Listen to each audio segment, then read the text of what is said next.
नमस्ते, मज़ेदार मैथ्स की सीरीज़ में आपका स्वागत है। केमिस्ट्री फिज़िक्स में कुछ एक्सपेरिमेंट्स मेरे चैनल पर उपलब्ध हैं, लेकिन कुछ स्टूडेंट्स की डिमांड थी कि मैं मैथ्स के भी एक्सपेरिमेंट के वीडियोज़ थोड़े से डालूँ या हैंड्स ऑन एक्टिविटीज़ के। तो आप आज बात करते हैं डिस्ट्रीब्यूटिव प्रॉपर्टी की। अच्छा, ये भी बात ध्यान रखने वाली है कि ये आप 9th या 10th के बच्चे के साथ ये गतिविधि नहीं करेंगे, है ना? ये गतिविधि शायद जब बच्चा मैथ्स पढ़ना शुरू करता है 4th क्लास में, 5th क्लास में, थोड़ा सा मल्टीप्लिकेशन आता है उसकी ज़िंदगी में, तब अगर वो ये करेगा तो एक बेटर कनेक्ट फील कर सकता है, समझ सकता है कि जो चीज़ें वो सिर्फ लिखता चला जा रहा है वो कैसे हो रही हैं, उसको एक विजुअल उसका रिप्रेजेंटेशन मिल पाएगा। तो आप ये ज़रूर ध्यान रखें कि किस एज ग्रुप में आप ये कर रहे हैं। अगर 9th-10th में बच्चा चला गया है तो उसको ये बहुत ऐसा लगेगा कि अरे ये मतलब क्या कर रहे हैं, है ना? पता उसको भी नहीं होगा, लेकिन उसके लिए रेलेवेंट नहीं रह जाएगा उस स्टेज पे जाके ये सब चीज़ें करना। तो हम डिस्ट्रीब्यूटिव प्रॉपर्टी क्या कहता है कि अगर एक नंबर का प्रोडक्ट किया जाए किसी दो नंबर के सम के साथ, तो वो इक्वल होगा अगर उन नंबर्स का अलग अलग हम मल्टीप्लाई कर दें और ऐड कर दें। राइट, ये डिस्ट्रीब्यूटिव प्रॉपर्टी है। अभी इसको लिखते कैसे, मान लीजिए 36 हमने एक नंबर लिया, तो वो हो जाएगा 3 × 12। हम इसको ऐसे भी लिख सकते हैं 3 अब 12 को हम लिख सकते हैं 7 + 5, राइट। और ये हो जाएगा 3 × 7 + 3 × 5। बहुत सिंपल है। हम बच्चे से कहते हैं कि ये मान लो कि भाई ऐसा ही होता है कि ये इससे मल्टीप्लाई होगा, प्लस का साइन लगेगा, ये इससे मल्टीप्लाई होगा, माइनस होगा तो माइनस का साइन लगेगा। अभी ये चीज़ हमारी डिस्ट्रीब्यूटिव प्रॉपर्टी बन गई कि 3 × 12 या फिर 3 × 7 + 5 इक्वल है 3 × 7 + 3 × 5 के, यानी कि 36 इक्वल है 21 + 15 के। सिंपल सा है, लेकिन अब इसको एक्टिविटी के थ्रू कैसे आप करके दिखा सकते हो वो देखते हैं। तो इसके लिए आप सबसे पहले तो एक ग्रिड बना लीजिए 3/12 का, जो कि आपने यहाँ पे देखा 3/12। तो ये 3/12 की आपने एक ग्रिड बना ली, राइट। अब आप कह रहे हैं कि ये चीज़ बराबर होगी 3 × 7 + 3 × 5।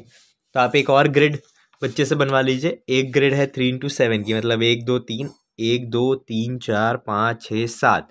आप इसके ऊपर रखेंगे, है ना, 3 × 7 को, और बचता कितना है, 1 2 3 4 5, राइट। तो ये 3 × 7 + 3 × 5 करेंगे, राइट। तो हमें कितना मिलता है, हमें मिलता है 3 × 12, यानी कि 36। बहुत सिंपल सा है ये, यहाँ तक बहुत सिंपल सा है।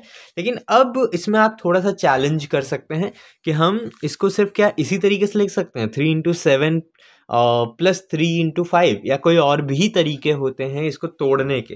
तो यहाँ पे जाके वो बच्चे थोड़ा सा फंसते हैं। उनको अगर एक स्टेप दे दिया जाए तो वो ये कर लेंगे, बट अगर उनको उसी के मल्टीपल सोल्यूशन सोचने हो तो थोड़ा सा फंसते हैं। तो अब मल्टीपल सोल्यूशंस इसमें हम कैसे उनको थोड़ा सा विजुलाइज करवा सकते हैं और सोचने के लिए दे सकते हैं। तो मैंने यहाँ पे कुछ आपको दिखेगा कि 2 3 इधर 3 है ना, और 3 × 2 के बनाए हैं, और ये ग्रिड 3 × 1 का है ना, मतलब 3 रो और 1 कॉलम। तो अब आप इस पे अगर इसको रखना शुरू करें, है ना, तो अब बच्चे को ये दिखेगा कि ये यहाँ से भी इसको तोड़ा जा सकता है, ठीक है, इस जगह से भी इसको तोड़ा जा सकता है। तो अब इसके लिए वो क्या लिखेगा, इसके लिए वो लिखेगा 3 × 2, है ना, +3। बच कितना गया 12 में से 3 × 10, जो कि हो जाएगा 6 + 30, राइट। अगर वो 3 ले लेता है, 3 × 2 की जगह पे 3 × 3 का ग्रिड बना लेता है, राइट, तो फिर क्या सोल्यूशन अवेलेबल होगा, 3 × 3 + 3 × 9, जो कि 36 आएगा। अगर वो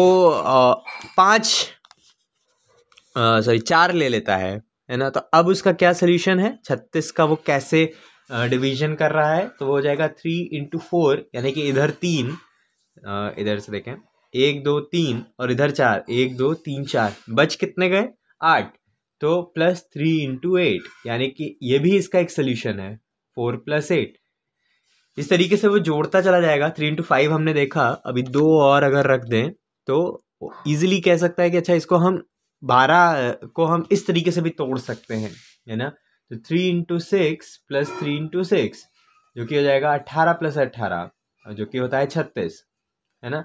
इस तरीके से हम करते चले जा सकते हैं बिल्कुल एंड तक। तो अब यहाँ पे 4 आ गया, तो अब उल्टा हो गया। अब यहाँ पे ये भी आप उसके साथ डिस्कस कर सकते हैं कि देखो ये सोल्यूशन तुम लिख चुके हो, ज़रूरी नहीं कि इधर से ही 8 गिने, हम इधर से भी 8 गिन सकते हैं। तो ये जो 3 इंटू 8 था वो हम लिख चुके हैं, और ये 4 बचे थे वो भी हम लिख चुके हैं। तो अब कितने नंबर ऑफ सोल्यूशंस आ रहे हैं, है ना। ऐसे स्टेप बाय स्टेप बढ़ाते बढ़ाते कहाँ पे जाके वो चीज़ रुकेगी, ये भी आप एक चर्चा का पॉइंट उसमें निकाल सकते हैं। तो हम इस सीरीज़ में कुछ ऐसे ही मैथ्स के छोटी छोटी एक्टिविटीज़ से शुरू करेंगे और थोड़े हाई एंड के एक्टिविटीज़ तक भी जाएंगे, जो शायद 12वीं के बच्चों के लिए भी रेलेवेंट होंगे। तो बने रहिए और ज़रूर सब्सक्राइब करिए, और कोई भी कमेंट हो, कोई भी सवाल हो तो ज़रूर पूछिए। धन्यवाद।